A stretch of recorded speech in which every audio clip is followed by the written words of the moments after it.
ಅಕ್ಷಯ ತೃತೀಯ ದಿನದ ಶುಭ ಸಂದರ್ಭದಲ್ಲಿ ನಾವು ಏಕೆ ದಾನ ಮಾಡಬೇಕು? ಈ ದಾನದಿಂದ ಎಂದೂ ಮುಗಿಯದ ಭಗವಂತನ ದಿವ್ಯ ಅನುಗ್ರಹ ನಿಮ್ಮದಾಗುತ್ತದೆ.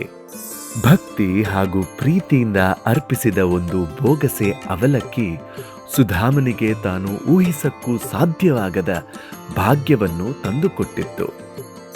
ಶಂಕರಾಚಾರ್ಯರಿಗೆ ಪ್ರೀತಿಯಿಂದ ನೀಡಿದ ಒಂದು ಅಮಲಕ್ಕಿ ಹಣ್ಣು ಲಕ್ಷ್ಮೀದೇವಿಯ ಅನನ್ಯ ಕರುಣೆಗೆ ಕಾರಣವಾಯಿತು. ಪಾಂಡವರು ಸೂರ್ಯದೇವನಿಂದ ಪಡೆದ ದಿವ್ಯವಾದ ಅಕ್ಷಯ ಪಾತ್ರೆ ಅವರಿಗೆ ನಿರಂತರವಾಗಿ ಹಸಿವು ನೀಗಿಸುವಂತೆ ಆಯಿತು. ಬನ್ನಿ, ಈ ಅಕ್ಷಯ ತೃತೀಯದ ಶುಭ ದಿನದಂದು ಅನಂತಾನಂತ ಭಾಗ್ಯವನ್ನು ಕರುಣಿಸುವ ಶ್ರೀ ಲಕ್ಷ್ಮೀನಾರಾಯಣರ ಸೇವೆ ಮಾಡೋಣ. ಪೂಜೆಯಲ್ಲಿ ಅರ್ಪಿಸಲಾದ ಲಕ್ಷ್ಮೀದೇವಿಯ ನಾಣ್ಯ ಹಾಗೂ ಪವಿತ್ರ ಕುಂಕುಮವನ್ನು ಅವರ ಆಶೀರ್ವಾದದ ಪ್ರಸಾದವಾಗಿ ಪಡೆಯಿರಿ. ಆನ್ಲೈನ್ ರೀತಿಯಲ್ಲಿ ಹೋಮದಲ್ಲಿ ಭಾಗವಹಿಸಿ ಶ್ರೀ ಲಕ್ಷ್ಮೀನಾರಾಯಣರಿಗೆ ನಿಮ್ಮ ಪ್ರಾರ್ಥನೆಯನ್ನು ಸಲ್ಲಿಸಿ.